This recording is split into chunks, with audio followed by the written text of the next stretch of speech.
Hello and welcome to No Wrong Choices. Along with Larry Shea and Tushar Saxena, I'm Larry Samuels.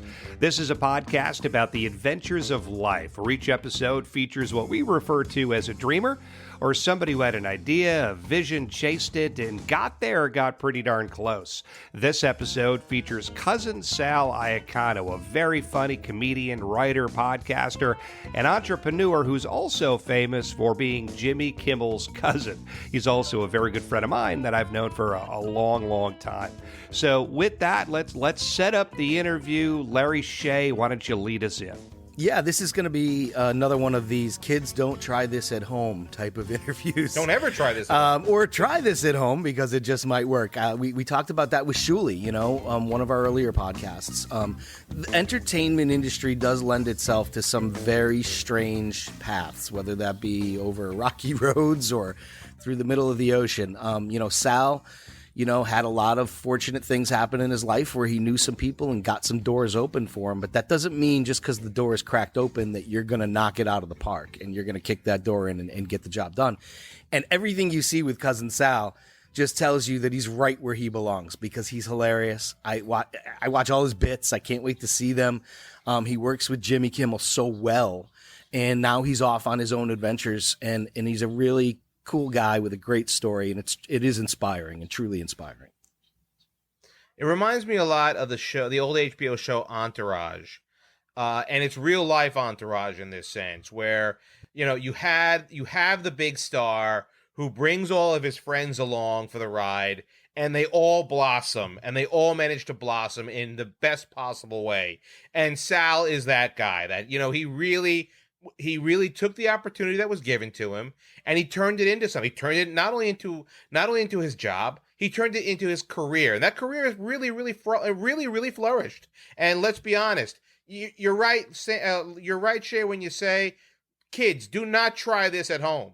Because first and foremost, you need to have somebody famous in your life. And if you don't, trust me, this is not the way it's going to happen conventionally, because conventional is out the door here. Yeah. But look, Sal is a great guy with a great story, and trust me, you're going to love it. And I think this is a good episode to have the listeners really tune into preparedness, like he was prepared. Like he didn't just get this like, I'm going to give you a job at, Uncle Vinny's car wash or something and you can wash the cars. I mean, this is not an easy thing that he was able to accomplish in his life. Just because he was shown the stage didn't mean he belonged on it. But you listen to Cousin Sal and you talk to Cousin Sal, and that's exactly where he belongs.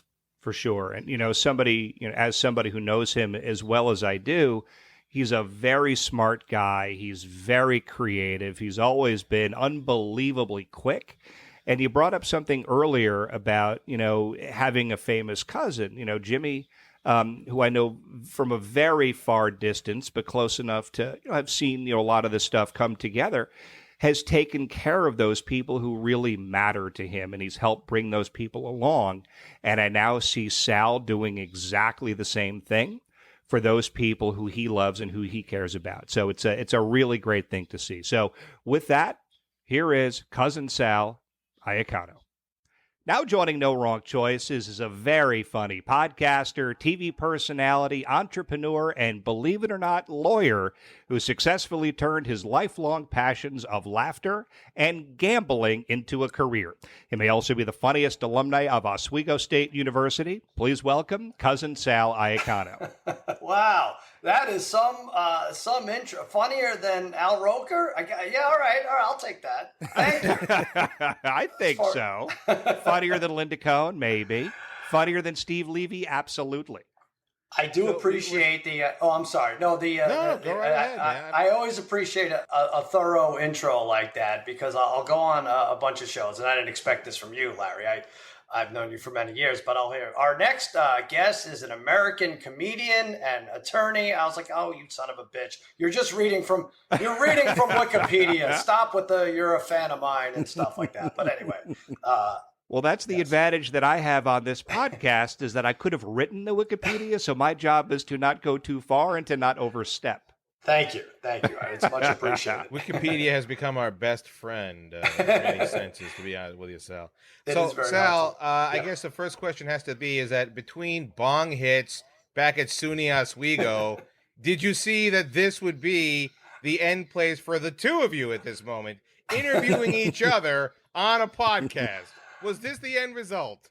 I could say no and try to be cute about it, but no, I kind of knew. I knew this would be it. I knew this would be the pinnacle for both of us, interviewing each other on cleanfeed.net and it all coming together from there. 6 Larrys and a 2 Shar. Why, by the way, Tisha, why didn't you change your name to Larry? It's so confusing that everyone's name isn't Larry. I feel like everybody. Realize that now, that in retrospect, that probably should have been the way I went. All right, well, it's not too late. I mean, I guess it is for the purposes of this call. Because for the sake of convenience, if you want to call me Larry, cool. Okay. I have no issue with that. All right, I think that's how we're going to have to do it. No, I didn't know what I was going to do. I didn't know. Larry, did you know after college what you were going to? I remember you being very particular about you had an internship set up. I think it was an internship, maybe paid through NBC, and you had to mail out this package. And I was like, oh, I'll take that for you. And you're like, no, it was probably the smartest thing you ever did. You're like, no, I have to mail this myself. Not. Yes, because that would have probably ended up in Lake Ontario if I had my way with that package. But anyway. It's funny. I remember that last semester in college, I took like a 1-credit course that was required to graduate. And I don't know if you remember this or not. And I skipped the entire class by accident. I thought it started March 23rd. It ended March 21st. So I had a problem. So I was 1 credit short of graduation, and your friend Scott Gagnon tried to make me feel better about it. Yeah, Scott it's hard to explain, but he's about a 400-pound half-wit. Grew up, born and lowered in Oswego, New York. We would call them townies. And Scott, he was a part of the custodial staff somewhere. And he's like, Larry, you could work with me. And that was not, not comforting. Not now, Why Scott. are you crying, Larry? It wasn't comforting at all. He offered you a job. Oh, my God. Why do I feel like this whole interview is going to be me trying to put it back on the rails? You guys going off to your college ethic.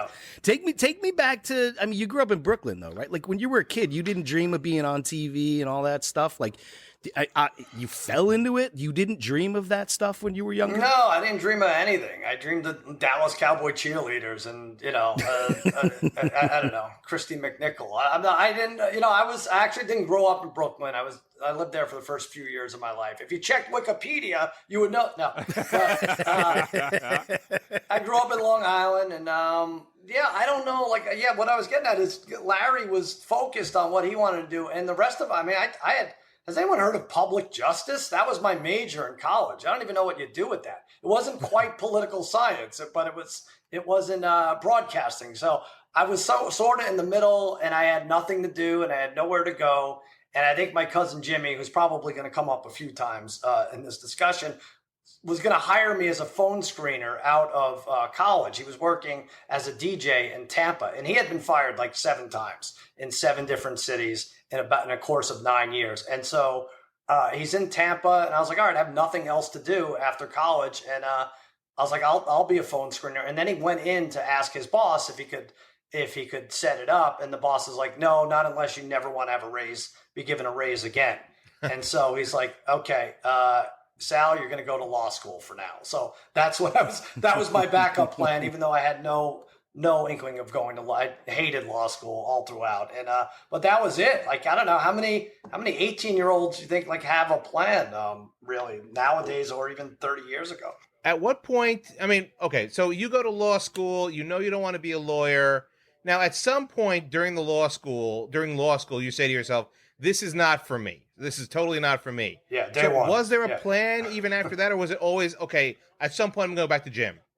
Well, so, you always want to, you want your parents to be proud of you, right? And so, like, my mother and father talked to me, and they're like, oh, just because you go to law school doesn't mean you have to be a lawyer. I was like, okay, I'll buy that. I don't even know what that means. And then I graduate, and they're like, oh, my son, the lawyer. And I said, wait a minute. I thought we had a deal I want to go off and gamble somewhere. I want to live in Las Vegas. But apparently that wasn't in the cards. So for like a year, I was a real estate attorney, and I would do closings. I'd have like 3 closings in a day, one in Long Island, one in the Bronx, and then I'd have to go over the Tappan Zee Bridge to Suffern. And it was terrible. I mean, I hated it. I was like, it didn't fit me at all. I was going to say, don't mind me saying that sounds absolutely insufferable. Oh my God. I remember. want to blow my brains out. I was living in his basement at the time. I remember. Oh my God. Yeah. Yeah. The only thing, I mean, if you think I had it bad, Larry was the guy living in my basement, and I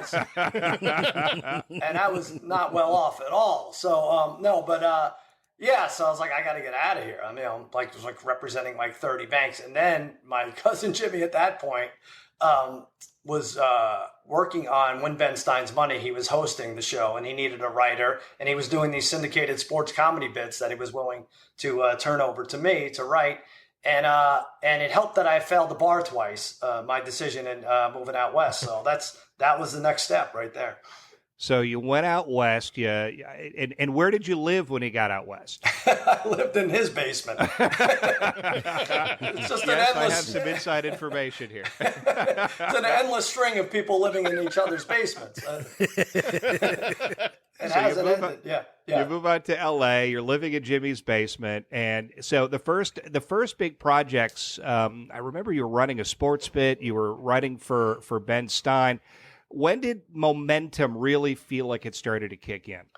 Well, I owe it all to him, because Jimmy's career trajectory and mine have exactly the same path if I were to draw it out, because he would hire me on every show we worked on. But the Man Show was really it, because then I was like paid as a writer in Hollywood. And even though it wasn't Guild, it was still a substantial amount, and I had never written before. But the Man Show was just like a bunch of idiots sitting in a room farting and throwing like apples at each other. And then once in a while we'd come up with an idea for 30-minute show a week. But it was great. It was probably the most fun time of my life.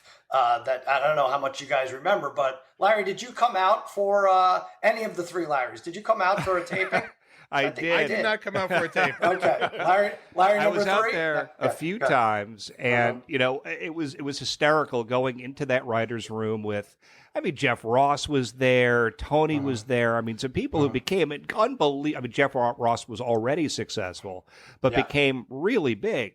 And from what I remember, one of your friends was working on a project, and the header was "Other Words for Penis." That was his project for that particular moment in time. So it was this chaos. That was mild comparatively. Yeah, we had the show announcer was this man named the Fox. Was he still there when you were there? He would drink beer as quickly as you could pour it out of a mug. He had a bar in Santa Monica in the 80s and 90s, and Jimmy fell in love with him as like a 16-year-old, snuck his way in and got drunk, and he would sing all these filthy songs. And yeah, it was a lot of that, Larry. It was like writing different words for penis and transcribing the words to the Fox's filthy songs, and nothing really substantive got done there. But we ended up, we lasted 4 years. I mean, really, they would be tailgating in the parking lot before a show. There was nothing like it for a TV, for sure. So that was fun. So did you, so obviously the writing stuff came naturally to you. Did you have to make an adjustment when you started hosting, doing bits, things of that nature? Was there a huge adjustment? Did you find yourself to be a natural at it, or did you have to like work at that part? Yeah, no, I definitely had to work at it. I was little by little we had to class things up, and so then I went on to host When Ben Stein's Money, and I could still be somewhat of an idiot on that show. But then when we went Jimmy Kimmel Live on ABC, the Man Show roots ran deep, but at some point the executives were like, all right, we got to class it up a little bit. We have too many co-eds vomiting in the front row, and this resembles the Man Show just a little bit much. So there you go. So that I think was where we had to pivot and like get together and try to write smarter comedy. So it was a little more challenging, but and then that show's been on for almost 20 years in January it'll be. So where did you go from there? So you're hosting. I don't know. I don't even remember Stein's where Money. we are. What year is it? I have no idea. You moved into the hosting stuff, and so you're moving on that into that direction. What happened next? Do you remember the pace of things and the sequence? Right. Of things? So then I got married, and Jimmy Kimmel Live started in 2003 January. I want to say, I guess of 20 years of January 2003, and he made me more of a part of the show and in terms of how we grew up, like pulling pranks on people. And so I ended up shooting hidden camera bits. I would do like 2 a week in the early days because they were just like, just try whatever you can and see what works. And so I think I've logged about 200 hidden camera pranks on that show. So I think that somebody looked it up the other day, and that's what it is. So yeah, I had more of instead of being the stupid cousin who writes fart jokes on the Man Show, I had more of a purpose. On Jimmy Kimmel Live. So that was fun. What are some of your favorite bits, some of the favorite pranks or whatever those are called? What are some of your favorites? Yeah, I mean, there's a lot of them. I remember the one I was threatened a couple times. Oh, geez. Very serious. Well, I mean, when you start talking about 200 pranks, and if there's 7 or 8 marks or 10 marks for each one, then now you're dealing with 2,000 people, and then once in a while, someone's going to run after you with a butter knife at a buffet after you clean his plate prematurely. And so I was a busboy at a buffet. I think it was the Rio buffet in Las Vegas. And this guy had just sat down, this big fat man, and he was about to eat. And I just took his plate and I dumped it into my bus bucket. And he came after me with a butter knife. Now, the thing about buffets, I don't know if you guys know, once you pay, you can go up as many times as you want. So, sure. Whereas at first glance, it looks like I ruined his meal. He really could have gone up and replenished. Anyway, everything would have been fine. Yeah, he didn't think it through. He chased me with a knife. I was faster than him and his 400 pounds. That was that. In terms of my favorite, my cousin Jimmy and I like to prank my Aunt Chippy, and she had we painted her house once. We had a crew paint her house orange, and they were painting the shrubbery and everything. We had cameras all over the place, and that was great because she just goes crazy and loses her mind with those things. We had her one salvation was she had the ceramics class down the block, and on Monday she would go and she would make this terrible pottery, and she would think it was great. And so we infiltrated. We had an old man, Judo Gene LaBelle. Look him up. He's like the godfather of MMA, but he also was a stunt man and an actor.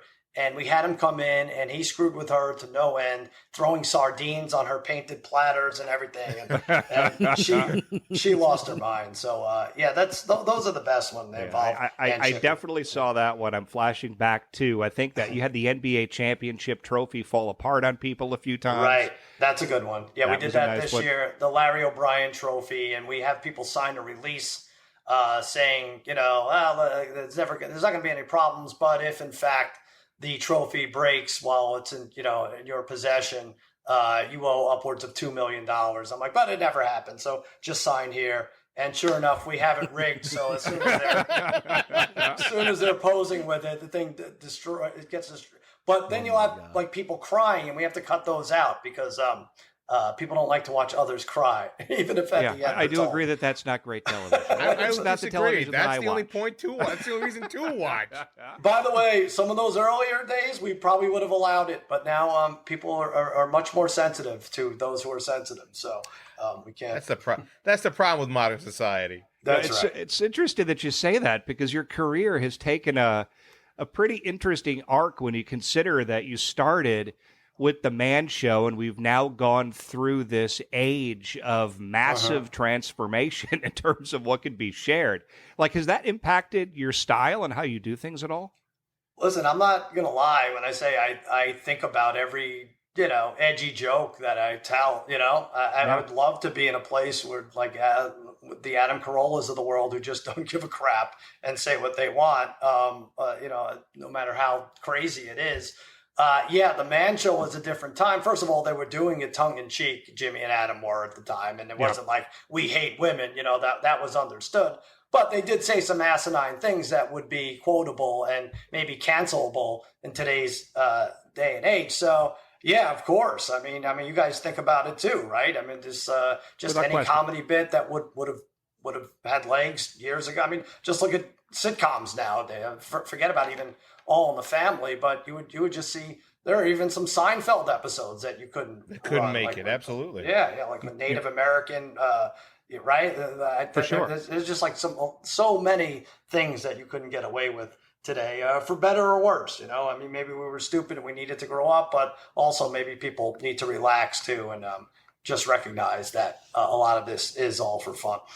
Yeah, like it's interesting as we were going through preparing for launching the podcast.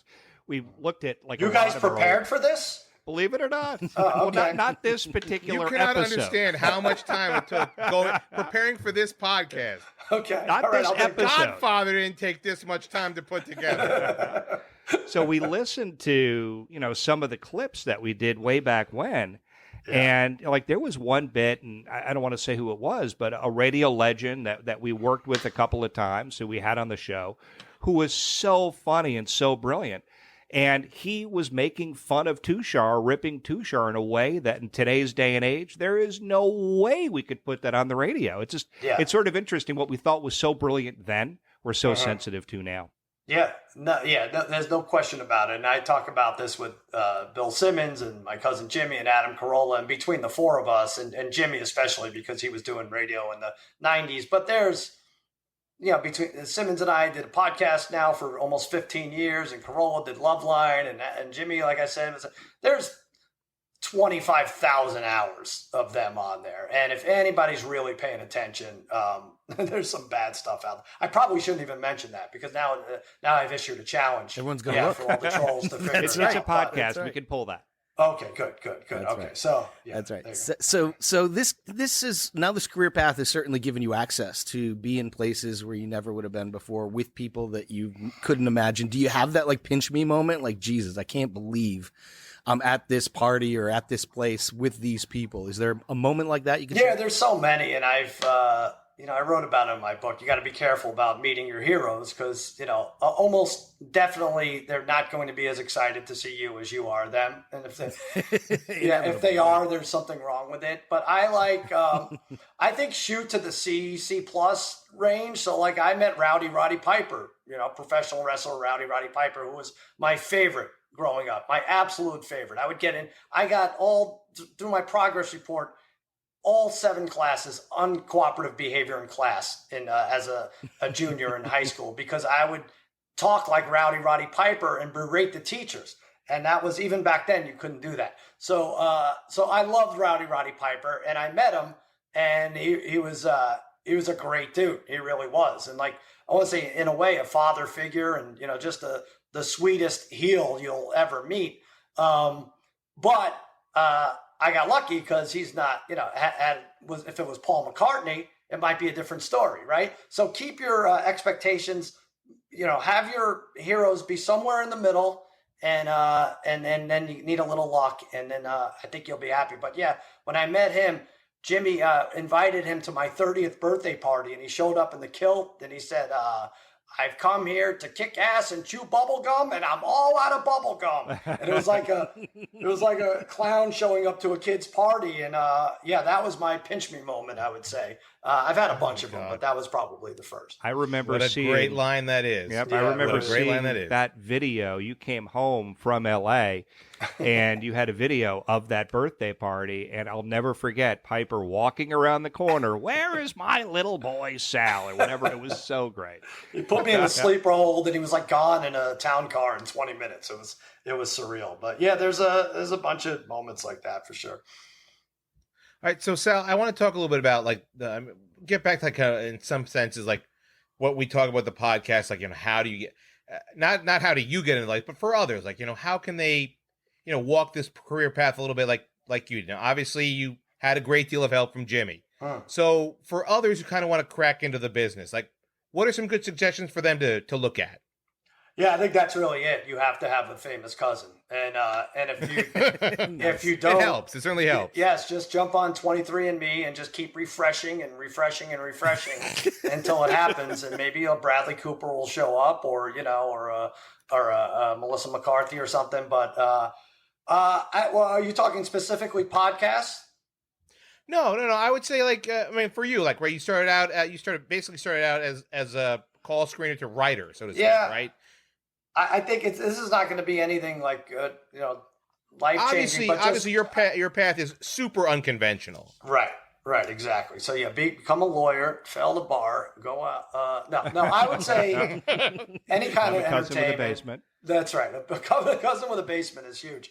I would say just keep writing. If you want to get in the entertainment field, keep writing, keep creating, run it by people. Run it by people who are going to be honest with you, and just try to find your niche, right? Because as tough as it is to get started, like I would say in the podcast business, and I'm sure you guys are seeing, like it's tough to draw numbers. And there's something like 4 million podcasts, right? You guys are going to start crying when I tell you this, but I think Spotify said there's 4 million podcasts, and even like 4 years ago there was like 220,000 or something. So sure, that's depressing, but there are also a ton of outlets where you could be recognized. How many TikTok stars do we have to be introduced to every week to see that that's now that's kind of something that needs to be taken seriously as much as you can, So I would say, be creative. There's 1,000 different ways to do it, and hit as many as you can. Are you happy with the? Are you happy with the way the industry is now? Not at all. Are you happy with the way the industry is now in terms of seeing that there's more talent out there, or just the way that, even with mentioning TikTok, that the idea that, if you can just do anything kind of stupid on TikTok, it somehow turns you into a star. Do you think that's a good thing or a bad thing? I think it's both. Obviously, it's good for the stars, right, who aren't going to get there, working at IBM or whatever otherwise. It's not good for me as a parent because I want my kids to go to school and try to do it the conventional way, even though that's so hypocritical when you look at how I got to where I am. But I do want to, maybe I'm conflicting advice here when I say go out there and make your way creatively, no matter how you can, and then say, no, I hate all these TikTok stars. But yeah, it's a little of both. I would still advise that you have a good base. I would still advise that you have a good education and everything else. Fall back on a business background for that, because even if you become a TikTok star, that money could be gone if you don't know what you're doing with it. But I do like just that there's more avenues. So just look at all the streaming platforms, right? So all the creativity that could be inspired by that. On the other hand, I don't like every Monday someone coming in telling me that I have to watch 3 new shows. I can't do it. There's too much TV, right? How much TV do you guys watch? Isn't this annoying? When your friend tells you? Far too much. Yeah.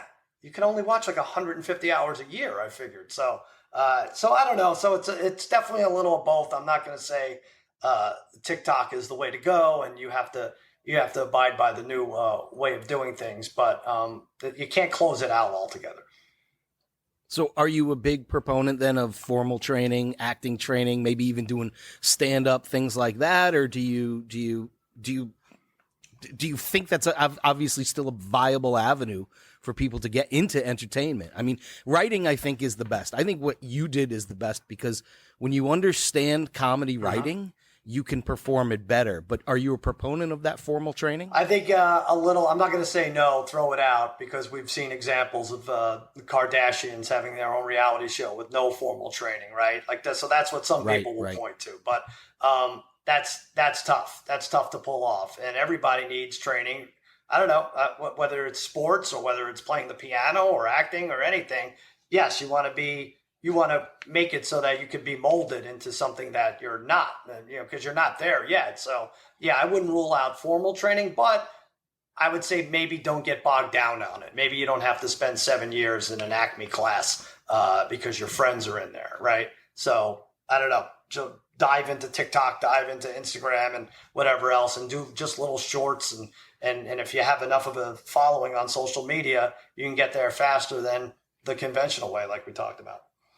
So, Sal, I know that, you've also recently jumped over, and by recently, 2-3 years ago, jumped over to the podcasting world.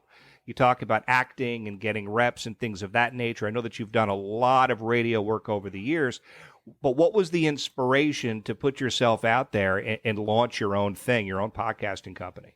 Well, I'll have to start with the Bill Simmons part of it, where he was a writer on Jimmy Kimmel Live the first year, and we both had gambling problems. I mean, and we both love professional wrestling. I don't understand. What the gambling problem? Yeah. So win or lose, if you lose 110. If you win, you win. Oh, it's a long explanation. Right.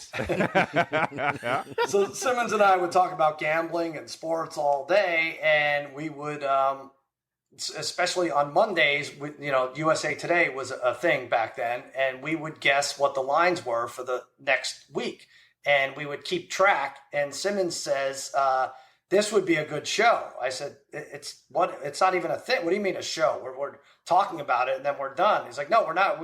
We made it last for an hour. I was like, yeah, well, that's our problems. We're idiots. But so he was, I don't want to say he invented podcasts, but he was in on the ground level early on, and through ESPN and Grantland and then the Ringer. We've done this for almost 14 years. And I remember one of the first ones, it lasted about an hour. I was like, all right, you're going to edit that down to what, 11 minutes? He's like, no, it's a podcast. That's what it is. I was like, really? And it just, to me, it didn't make any sense, where all we're learning about is younger people and their attention spans getting smaller and smaller, right? And then here we are putting on something that I think could be condensed to 11 minutes, and he thinks it could live freeform for an hour. I'm like, all right, see what you could do with it. And it's gotten great numbers since. And then he went and sold his company full of podcasts for $240 million. And that's the moment I said, I got to do my own thing. I'm sorry. How much did he sell it for? Wow. I don't know. Is that inspiring enough for you? Got that number? It is for me. I'll let the other two guys speak for themselves. I think we'll keep going. Sal, I have to ask you a question about the Bill Simmons, picking the lines thing. Was that in any way inspired by what you, Harry, and I used to do in the student union every Tuesday? I think so, probably. Yeah, I think I pushed it on you. So you're saying I should be splitting the $250 million with you, Simmons, and Harry? Yeah. I believe I at least deserve a sandwich. Okay. Something. You get a piece of the 250. Well, let's see. Listen, you should take him to court. What a lawsuit this would be. What a racket that would be. My God. No, listen. Yeah, I've been betting lines. Look, that's how you would do it, right? You would lose a game on Sunday night. You would lose, or God forbid, win betting on Sunday, and then you'd lose it on the Sunday night game, and Monday would come. And Larry, you and I have stories involving third parties that we couldn't even repeat on this podcast. But either way, I was always looking for the next fix, right? Which, like I said, USA Today had the next week's lines. Some of them had the N/A because you didn't know if a quarterback was out. Nowadays, they have a line on almost just about every game. I guess the lines was a part of my routine for even before Simmons. Yeah. All right, so are you a better gambler or a better comedian? Whatever the second one was going to be is the answer. Or a better line cook. Yes, spelunker, gambler, or yes. Oh my God. I guess comedian. I don't know. I just listen. I do opinion-based gambling, right? And there are ways to win. Not too many anymore.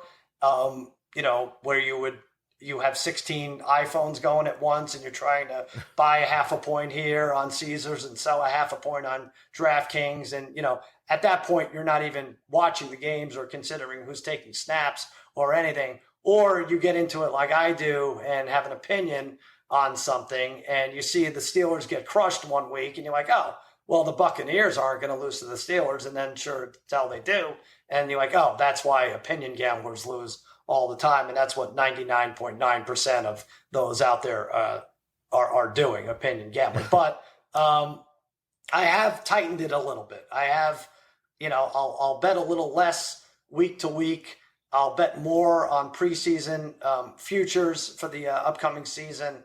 And futures. Well, it's not fun, but I like to bet unders on players. And whether it's hockey or basketball or baseball or football, if I bet the under on total yards for a given running back for a year, and I do this with 30 running backs, I'm going to win. I hate to give the secret out, Larry, and I don't even think we've discussed this, but if I had a hedge fund if you would give me all your money, I would do it I would call it Funder, and I would bet unders on player props, because the psychology is that everybody wants to bet over on everything, right? Everybody wants to bet over 2.5 Patrick Mahomes touchdowns per game, or 48 on the year, whatever it would be.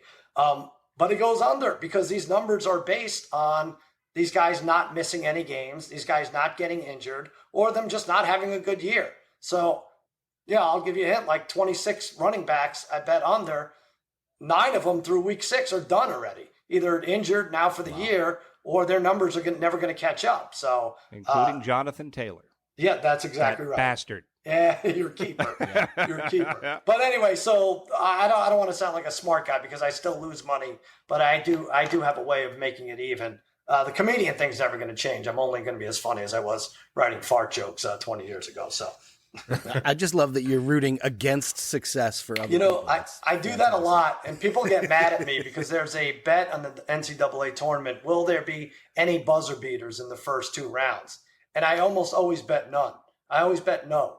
And they're like, you're betting against fun. I was like, no, it's fun for me to see it bank off the backboard and hit the rim and come out at the last second. I'm just rooting for the other team. And same thing at the craps table.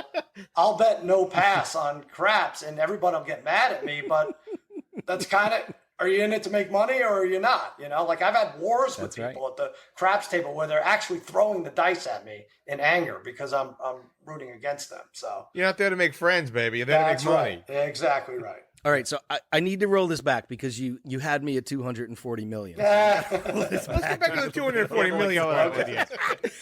Hold on. So I didn't know it was going to turn into this, but seriously, like, you know, any advice for us doing a podcast? Like, how do we get $240 million? That's right. That's what I'm looking for right there. I don't know how it happened. By the way, I hope I'm not speaking out of school, but I think there's been articles written on this on this 240 number or somewhere in there.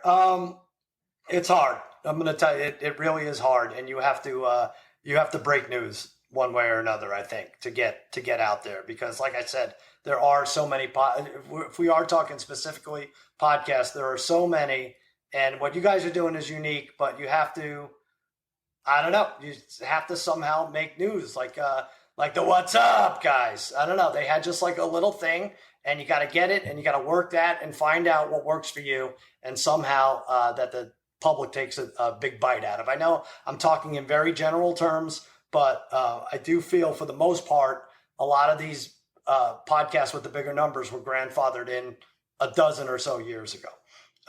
So anyway, think of something else. So Sal, why don't you just run through quickly some of the, like, I know the shows, I listen to the shows, but for our audience, can you run through some of the bigger titles and the shows that are out there right now?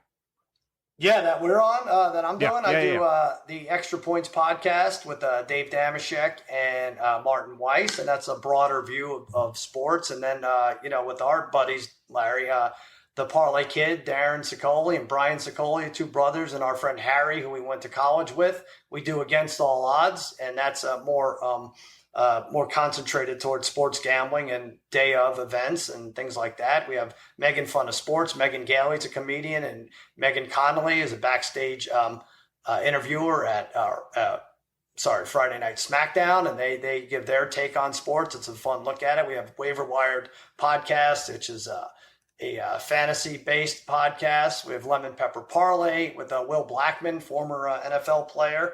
And I know I'm missing something. We have a soccer podcast, Covered in Glory, with Toby Mergler and Brett Cormega. So yeah, it's we're trying to do a little of everything in this field. Few things going on there. Yeah, why not? So I think it's safe to say if you weren't doing this, you would pretty much just be what, a degenerate gambler or something like that. Like, what would you be doing if you weren't in the entertainment industry? Yeah, it would be sad. I'd be like probably a title closer. I probably would have been disbarred. And so I would have had to been like a title closer. I'd have one of those jobs where you eat lunch in your car and then lose and cry. Yes, and lose about 70% of your paycheck on gambling versus. But I bet you'd be a great softball player. You would have won many titles by now without any question at all. How crazy is that? I had a girlfriend of 8 years, Larry, and you know where I met her in college. Yep. And the biggest thing moving to California was not how am I going to let my girlfriend of 8 years know. It was how am I going to quit these 4 softball leagues, which meant everything to me. I loved it. And Larry, you were part of it too, the Sunday softball, right? I sure was. You can't make Granito angry. How are you going to tell Granito that you're leaving town? This is one bastard team that would beat us every year in the finals. It was so embarrassing. They were like 30 years older than us too. But yeah, it's weird. That was what kept me from breaking away, at least for temporarily. Well, I'm glad you finally came up with the courage to move into Jimmy Kimmel's basement. That was, a really big leap right there. I recommend it. It shouldn't stop at me. If you're looking, so that's the career path for everyone. Yes, you're not essentially from living in from having like a Larry Samuels live in your basement to then jumping to Jimmy Kimmel's basement to stardom. Maybe there's a Cribs version of this where we just check out people living in celebrity basements or something. I don't know. You're dropping diamonds at every moment, Sal. Exactly. Dropping diamonds. Basement living is definitely the way to go. Well, Sal, thank you so much for joining us today, and good luck with the podcast and everything else. Of course. I hope I didn't bum anyone out. You guys are doing great, and keep it up. And maybe tweak a couple things. Go with the 3 Larrys because I don't think I've seen that before. But you're doing great, and keep at it.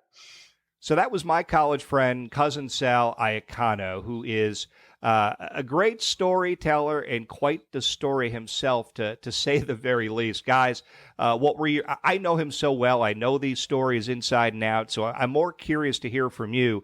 What were your takeaways from this conversation? All right, real simple. I'm going to reference back to what Shay said before this interview started. Kids, do not try this at home. Holy cow. Look, Sal is successful. He really has, but let's be honest, he did have help along the way. And it's good now because we can see that he's helping others. And that's really what it's all about, right? It's that the notion that each one teach one, each one help one as well. It's a good thing. We talk all the time on this show about how important relationships are. There's no more important relationship in his life than his cousin Jimmy Kimmel. But as I said in the beginning of this, just because the door gets cracked open for you doesn't mean you're prepared to perform like he did. And the guy makes me laugh every time I see one of his bits. Every time I talk to him, he makes me laugh. He clearly has that entertainment comedic buzz about him that's special, that not everybody has, So we talked a little about, were you a natural at this or do you train for this? And I liked his answer. He's like all of the above, you have to prepare yourself, even if you have a famous cousin who can get you on the stage, or get you in the back door, backstage pass and the whole stuff. He's clearly a talented individual, and I think the writing helped him immensely find his comedic voice. And here it is, folks. The door gets cracked open for you. Go and kick it in and go and knock it out of the park, because that's exactly what Cousin Sal did. I think that's an important thing you just said there, Shay, is the whole idea of where Sal, you said, had a comedic voice and found it. That's true for everybody. Look, if you really want to be successful, have a voice, find it, and if you haven't found it, figure out a way to discover what that voice is and then hone it. That's the biggest key. Yeah, and I'll build on that with, as somebody who has known him since he was 18 years old, what you see to a great degree is what you get. He's worked really hard at being a broadcaster, a podcaster, a facilitator, and he's certainly honed his craft and honed his skills along the way. But the person that you see on camera or you hear in your earphones is exactly who Sal has been the entire time that I have known him. This person has never changed, which is really, really, really great. So it's fun for me. Such a good guy. It's fun for me to see how all of this has come together for Sal. So with that, thank you, Cousin Sal, for joining this episode of No Wrong Choices. Be sure to check out his podcasts, Against All Odds and Extra Points, as well as all the other great shows of Mush Media. We also thank you for joining this episode of No Wrong Choices. We post about once a week, so please follow us here or check out our website at NoWrongChoices.com. You can also find us on social media. Our handles on Twitter and Instagram are The Fellas NWC. At Facebook, you can find us at No Wrong Choices. On behalf of Larry Shea and Tushar Saxena, I am Larry Samuels, and we are The Fellas.